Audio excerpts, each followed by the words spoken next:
It is TXT's anniversary month. March 4th is their anniversary, and to celebrate 5 years with TXT, we are going to be re-examining, just like for fun, the 5 Star Seekers videos. That includes the 4 TSS, like the Star Seekers TXT Universe videos, and the Doom's Night. Spoilers for the webtoon and web novel, obviously, if you have not read it and you want to. I don't know what to tell you.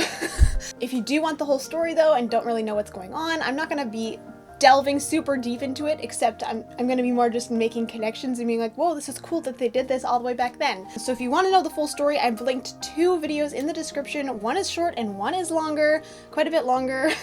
And you can watch those at your leisure to kind of just understand TXT's storyline if you don't already. So TXT really started to get a narrative in the Magic Island music video. There are no subtitles for any of the text messages in this video, unfortunately, so you have to kind of just I don't know, use Google Lens to screenshot it and translate it, unfortunately, unless you do speak Korean. But it's a shame because a lot of the hints that are in this music video literally lie in the text messages that they send at the beginning. But we're gonna just kind of try to zoom through it and I can explain briefly what they say instead of just showing you conversations. Because these mini videos are meant to be brief. Just fun videos to celebrate TXT's anniversary. But the music videos keep getting longer, so the Magic album was about bullying and escapism, so this music video kind of mirrors those themes as well because it's all part of the same album. I love the duality that they have in their storytelling in this way.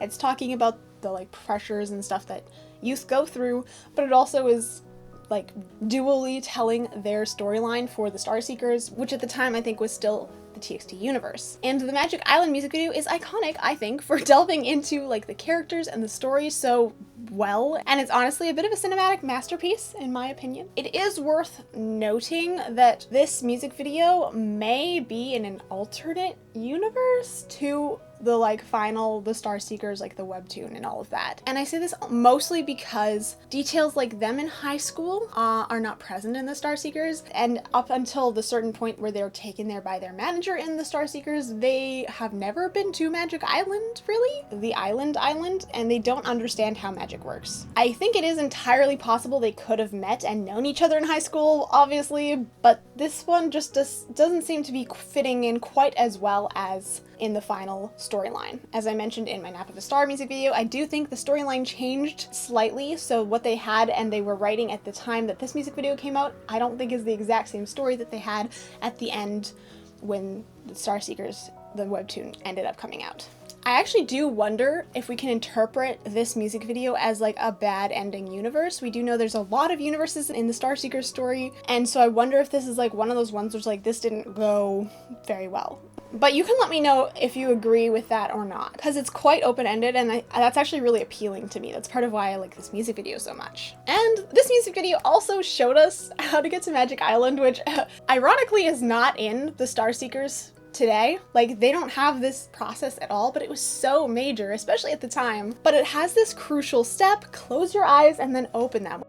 And it's also in the lyrics of Runaway, close your eyes and then open them. So both this concept and the train, just taking them there in general, just later become obsolete to part of the storytelling. They don't really delve into it. I wonder why. I don't know. Magic Island is still this superimposed alternate sort of bubble reality, I guess, that exists on top of Tuksum, but that's kind of, that was just it. Let me know if you think you have more insight on that, or if you have your own theory as to why they ended up changing this. Additionally, the lyrics in Magic Island mention the Song of the Star, which is really important to the storyline, as this is literally how they deal with the dragon, yes, in the final version. They sing the Song of the Star to kind of basically appease it, and they put it to sleep is kind of implied. And I mean, there are other caveats. It's not just, you have to sing this song and that's it. That's all you have to do. But they have to actually know and remember the song. The lyrics aren't a language that they know, from my understanding, or if they are, it's they forget it immediately upon singing it. And it has to be sung by someone pure and innocent, but that's for a completely other video. If you guys want me to make a video about how the Star Seekers ended, just let me know if you're confused about it. But I'm getting way ahead of myself, so let's go to the beginning of Magic Island music video. So the star at the beginning, this is still Moa. We talked about it in Nap of a Star. It was Moa then, and it's it's still Moa now, and they're always watching over them. Basically, the text on the screen tells us that they're the boys of destiny. They aren't yet aware of their fate. The star seems to be sharing the knowledge with us, the viewers, Moa, other Moa basically, so that we can be there for them during these hard times that are to come. Very touching. And a large portion, again, of this text conversation is actually about the practice room ghost, which is a really early hint that they had going on about Moa, because at the time we did not have Moa the ghost. That wasn't revealed until a whole album later. Subin also has a moment where he sort of starts to text about how he's having nightmares, but then he deletes it. And this is also an early hint again about how Subin can like sort of see into the future. And I think Moa at the time, we had a lot of theories about this. We're like, yeah, oh my gosh, like everything Subin drew on the board in Runaway is something that's happening to them, that kind of thing. So I think they did a really good job foreshadowing this as his ability. We had a really great time with it at the time, and even here, especially if you can understand what they're texting, it's a really great setup for basically the events that are to come. Yeonjun also steals the like sparklers here on the train, which is a bit of foreshadowing for his character. He basically makes bad decisions in the moment, just like in Loser Lover. And you can sort of see here, he didn't have a consequence for this action, but in Loser Lover, like in the later videos with Good Boy Gone Bad, we see that he is seeing consequences for those actions. So this is a really interesting parallel if you imagine him stealing this versus stealing the money. Obviously the money is more dire, but like to him it may have been the same thing, you know what I mean? Like character development from, oh, he's kind of a child, he gets away with it, to, oh, he's becoming an adult, he's not getting away with this. They have really good setup for like the whole like rejecting childhood theme that I talked about in the previous video. Anyways, in this music video, again, we kind of get shown that they're headed towards Tuksum Park, which is where Magic Island is physically located. Both that alternate sort of bubble reality that I mentioned, and the theme park, which is not really shown in the music videos too much. Maybe in like the Japanese version of Blue Hour, where they like are in an abandoned theme park, that's kind of hinting at Magic Island, but it is an actual thing that is in their web novel and webtoon. And then them actually like jumping to Magic Island during that whole section in the music video, it shows a lot of hints kind of about their future in general. And for Yeonjun personally, it was showing him leaning towards becoming a catalyst for these events. Like it's literally showing a lighting the fuse kind of thing, as it were. He lights the fuse and sets off these events in motion, which is of course I think a reference to his contract with the cat. We also get flashes of their concert, which is where the dragon attacks in the Doom's Night, the collapsing of the stadium, and the dragon itself. I do think it's interesting, we actually don't get a close-up or like a focused shot of Beomgyu during this sequence. We basically get one of everyone else, but he is the first one to sort of open his eyes, and the first thing he sees is them looking at their dream world, basically, Magic Island. I wonder if this is a hint of him looking at Hope, that they can have this or something like that, because his true name is Hope. I'm not getting into true names in this video, but maybe related to that.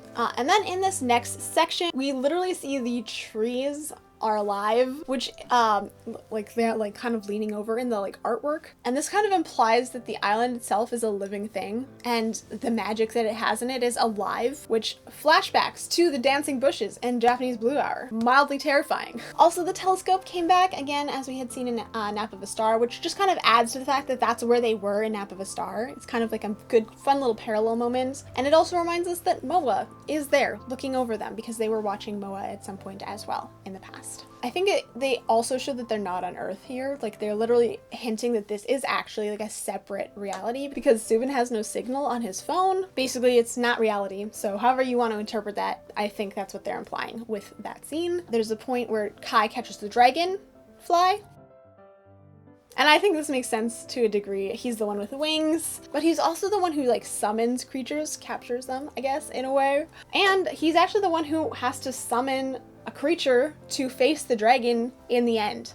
So, but also I feel like the dragonfly signifies them. Like it's shown to basically die at the end, which of course is partially why I wonder if this is a bad ending in the multiverse of TXT's universe. And at the very least, I feel like it's a symbol of them being trapped on the island and like their hopes are gone. Like it's blown away, basically, and how that brings death not only to themselves but to others around them, because if they can't stop the dragon, then the apocalypse happens and everyone else is dead. The tinnitus, the ringing in their ears, also makes an appearance twice, I think, in this music video, specifically with Subin and Yeonjun. And based on the tinnitus lyrics, it wants them to be rocks, which I think it kind of succeeds in if you think of them as rocks at the end. Lol. I'm just kidding. But it is implied that the tinnitus kind of leads them to lose their ambition. So it leads them to Magic Island and keeps them there because you can just have fun here. You don't have to worry about like responsibilities. And this sort of ties into like the whole concept of the Sugar Rush Ride music video and like that whole like temptation comeback. You can't really see it, so I had to show it sometime in the video. Look, it's this shirt. I made a whole video talking about it. I think 2 videos actually talking about it because there's a Japanese version and a Korean version. But basically, in Sugar Rush Ride, the butterflies are kind of like a partial cause for it, and basically if they stay on the island, they kind of give up on their fate of saving the world, which their fate dictated, so that's a bad ending. But also, Sugar Rush Ride in general talked about like the dangers of instant gratification and stuff like that. I'm not gonna get into it, but pretty interesting how it actually ties really well into their storyline, so I would watch my video about that if you haven't already. And then section 3 is literally called drifting. So that actually matches really well with the whole tinnitus idea, where it's like leading them to basically drift into this world and forget about their responsibilities of saving the world and stopping the dragon of the end and not causing the apocalypse. You don't have to be the voice of destiny. You can just stay here and have a good old time and set things on fire. Oh, they also discard their name tags, which is very symbolic for them becoming nameless. Like, they get rid of their names, they get rid of their purpose and their fates in general, because that's kind of like, as we see in Frost, which I'll talk about in another video in a couple days, their true names are their fate. And they discard it, and they discard their names. It's so wild. I love that. And then, as I said before, they set fire to the whole island without fear of consequence. Well, until they realize the forest is actually on fire. Because of them. So consequences. A big thematic story change for them. The train, luckily, comes and saves them at this point to put out the fire, but we also see that the train is the cat. Now, it's hard to say if the cat was also the train like the whole time, like in the beginning as well, but I do think that it, at the very least, it symbolically kind of implies that the cat took them to Magic Island, maybe with, you know, the contract that Yeonjun makes. Just how, like, in the storyline, the cat gives them their powers, gives them the, like, ability to unlock their powers and use them at a higher level of power, basically. It unlocked it for them, and that's the same thing, like, the train, in this case, as we see it as the cat, took them to Magic Island.